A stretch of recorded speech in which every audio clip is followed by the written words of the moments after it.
evening, everybody. I would like to officially open the FCAT Board of Directors meeting for Tuesday, November 18th, 2025 at 5:30 p.m.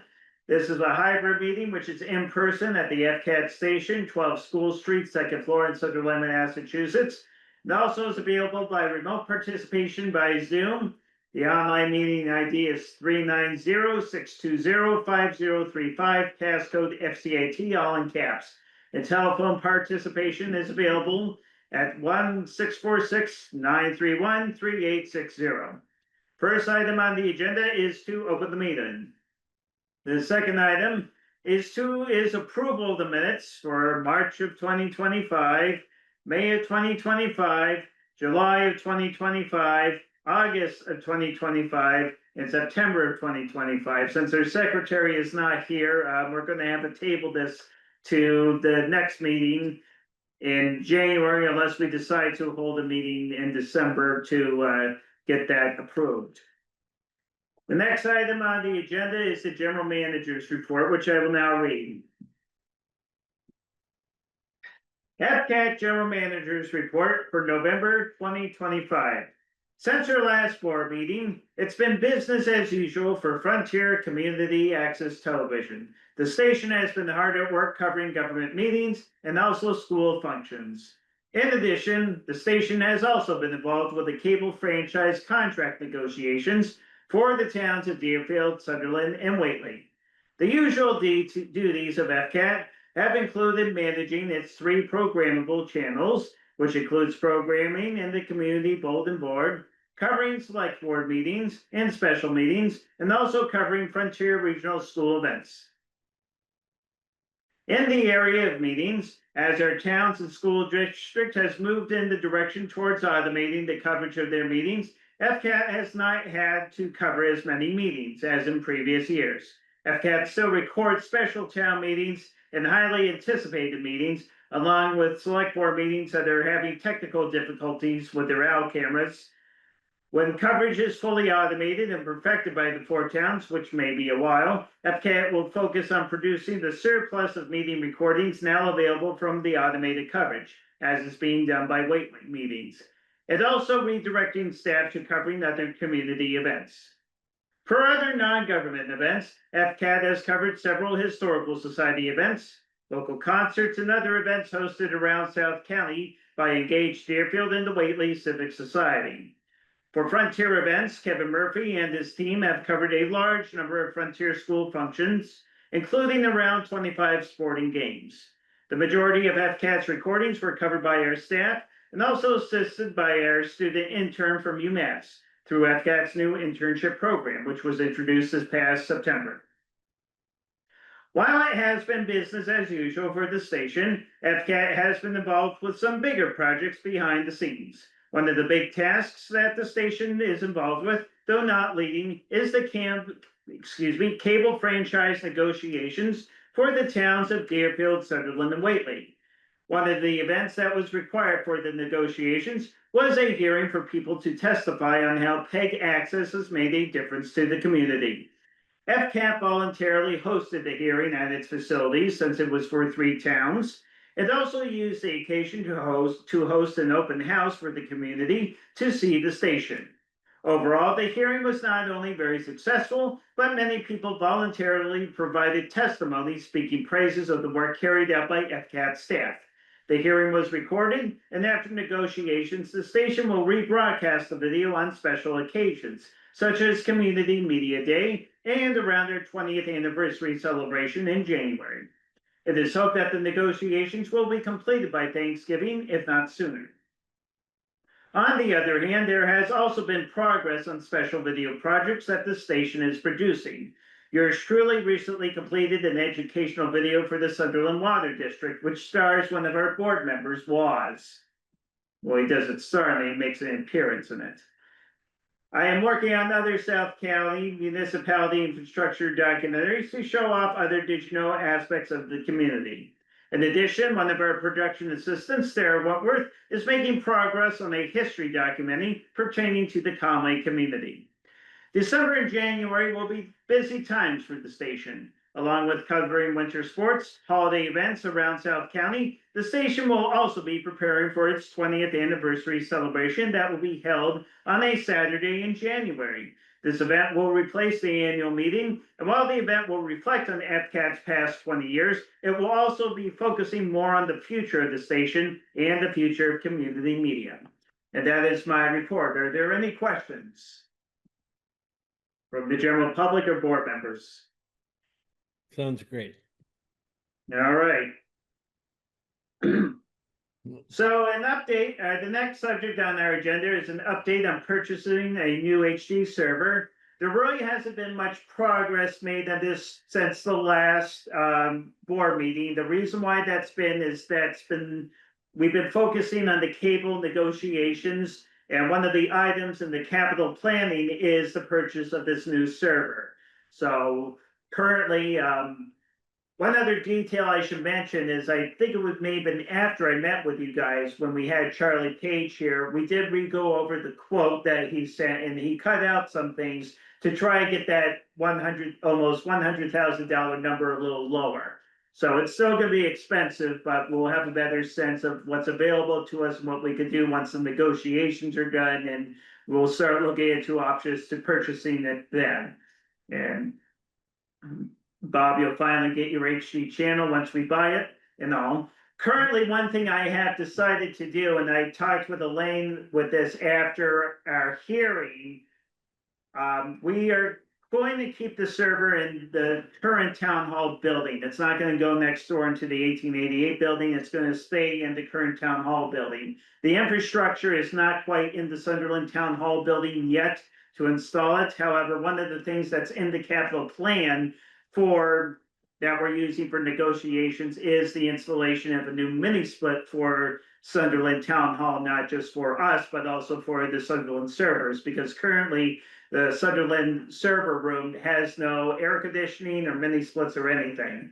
So once that gets installed, we will look into if that installation of the air conditioning equipment happens after the purchase of that server, we will move the server from Deerfield Town Hall into the Sunderland Town Hall to officially centralize operations here. I believe Glenn and Paul, I think, told me that currently there's no plans to demolish that building, so the server will be safe over there for a while. An update on the cable franchise renegotiations for the towns of Deerfield and Sunderland and Whately is the next object on our agenda. So we met with Eileen, and currently, as you know, we are working with Bill Solomon, the lawyer. The cable franchise committee is headed by Paul Oshevsky, who's the rep from Deerfield, Joyce Palmer Fortune, the rep from Whately, who's overseeing the whole thing, and also I believe it's Dan Murphy from Sunderland. He's a Sunderland rep. We met with Eileen. The capital planning, there were some questions about the capital plan. So we decided we're actually going to meet this coming Friday here at the FCAT offices, since we have the plan finalized with the towns of Deerfield, Sunderland, and Whately to go over it with Eileen. I met with each of the town administrators. Well, I met with the town administrator in Whately.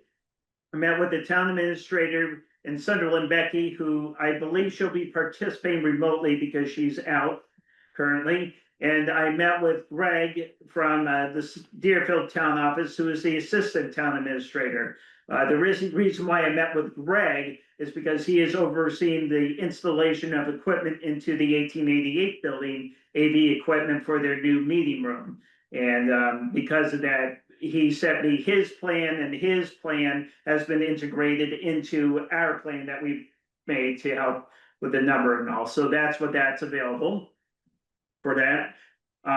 We still have time on that if you've got to make changes and things like that with that building. Okay. We got until next year. So Okay, I know it doesn't expire until 2026, but Bill Solomon wants to get it done, I think, before the end of the year. Yeah. And I can mention why later on. Jonathan, with all the involvement with that building, are there any plans of installing the server there, or is it going to move from I would prefer building to Sunderland? The thing is, I think you should keep everything together, and I think this is what the town of Deerfield was thinking that when, you know, you guys are capable of handling it, you keep everything central, and then that way it would work better as far as I know. I would prefer. I know that's I'm a sorry. discussion we had, sorry. Yeah, I would prefer not to move it into that building, Bob, because currently it's installed in the Deerfield town offices where where it is AC and climate controlled.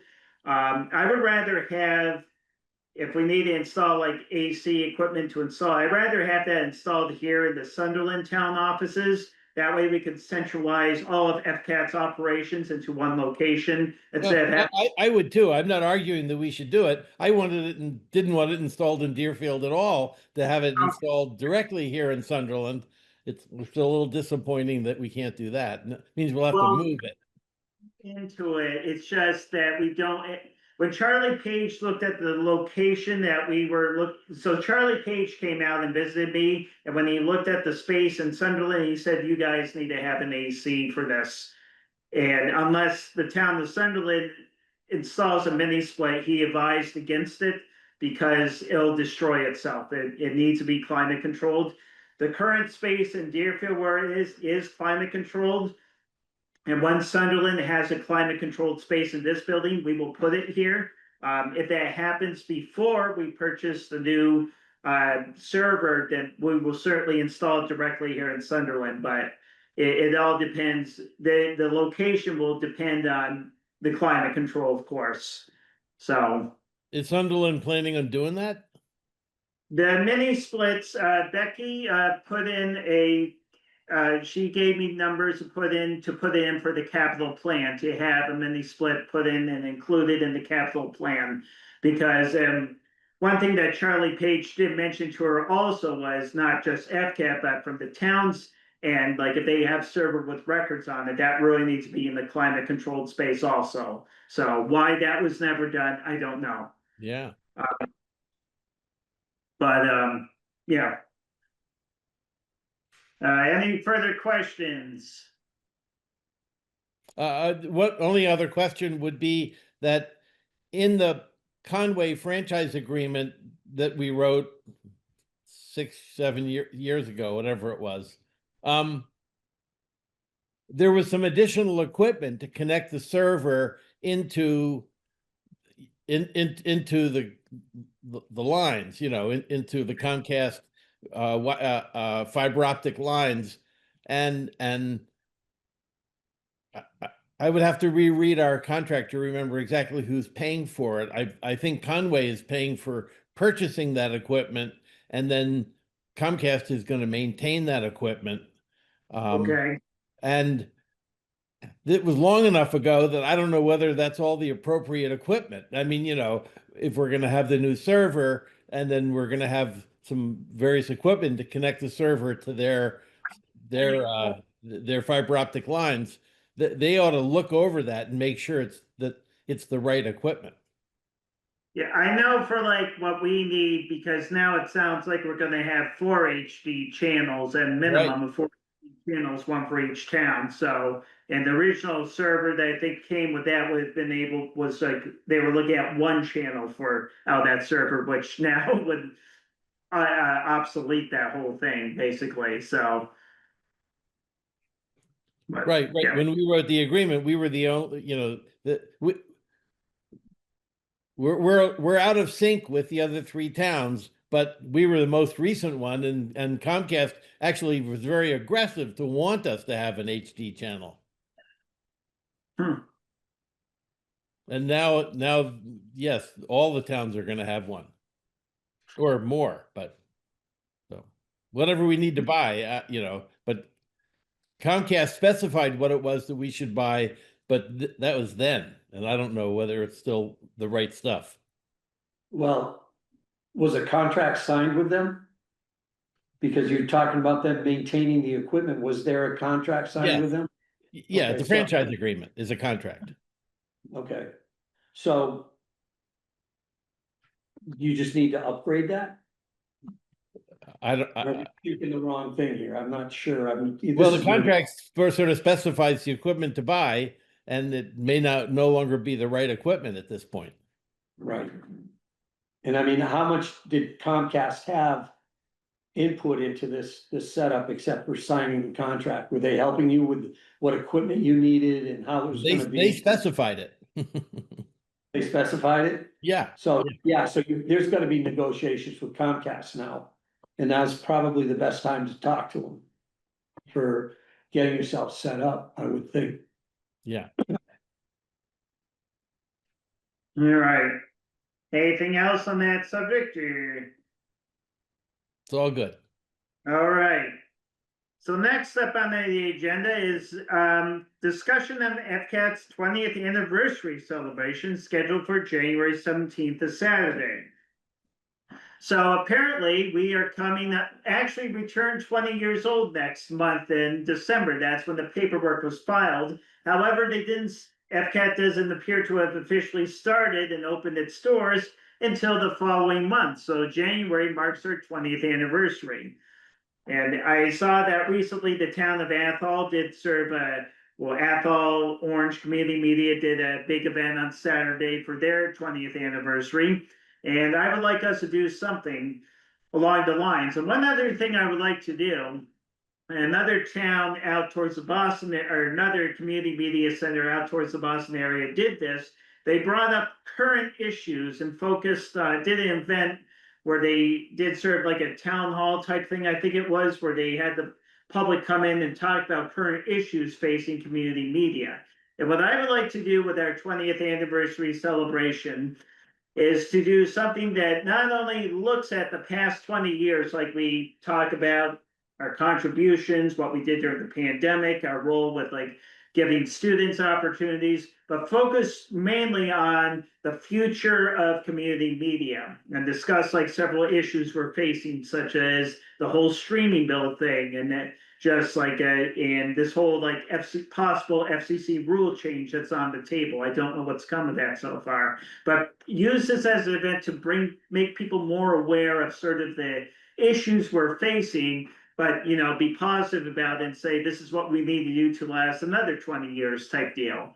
And I'm gonna do a staff meeting with my staff next month to discuss this with them. It'd be good to get one of the other inspirations behind this. You were there, but we had a very successful cable hearing. I think I may have sent everybody a link, but we had a lot of people come in and testify about how FCAT has really made a difference in this community. And I would like to, I don't want to get up on stage and just brag about everything we've done. I would rather have the community come in and share testimony on camera then we record it about what the station has done for the community, and with a focus on why, not what we need to do, but why we should be around for another 20 years type deal, and really emphasize what the station has done and the importance of the station and what we need to do to keep it going.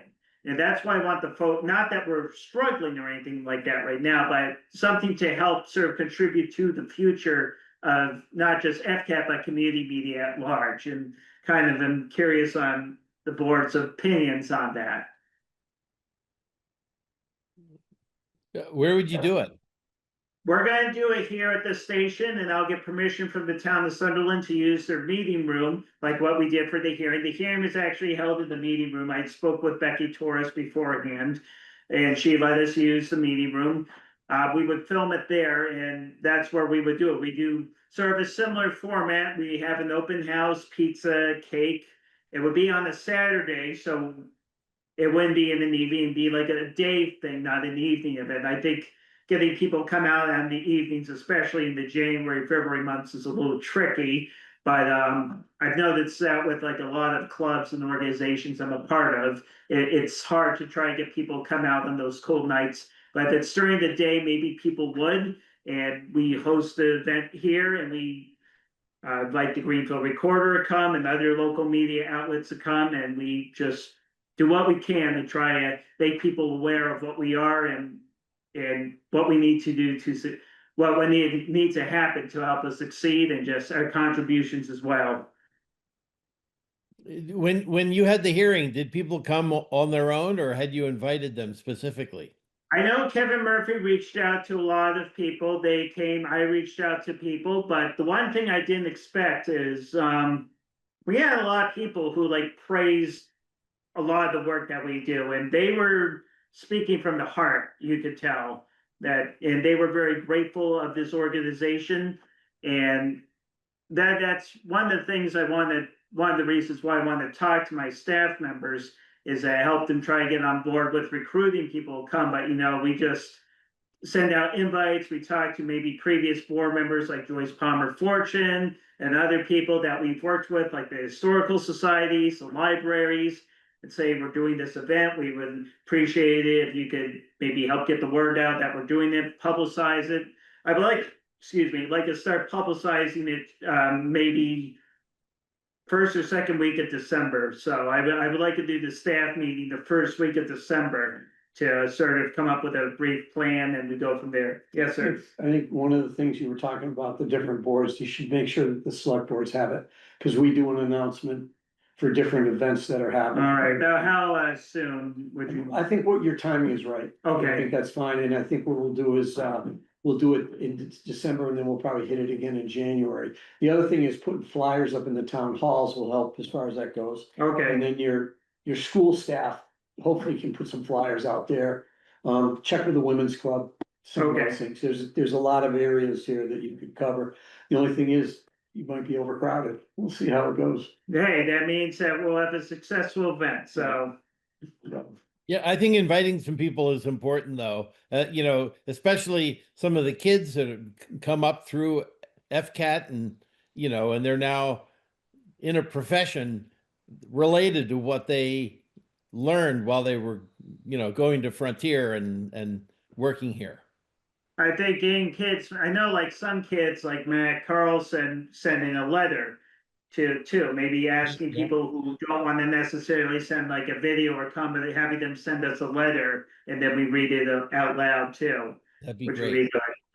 Yeah. So, One other thing as far as recognition goes is that when you have people that are doing events and that type of thing, I think you should make sure the people that are holding the events know that who you are and what you're doing, so that a lot of people will, at the end of an event, will say, and by the way, it's FCAT that's here videotaping us and that type of thing. And they acknowledge more of what you're doing. They're just like, it's not just, the high school kids doing it, it is the FCAT, and I think that would help you a lot with that too.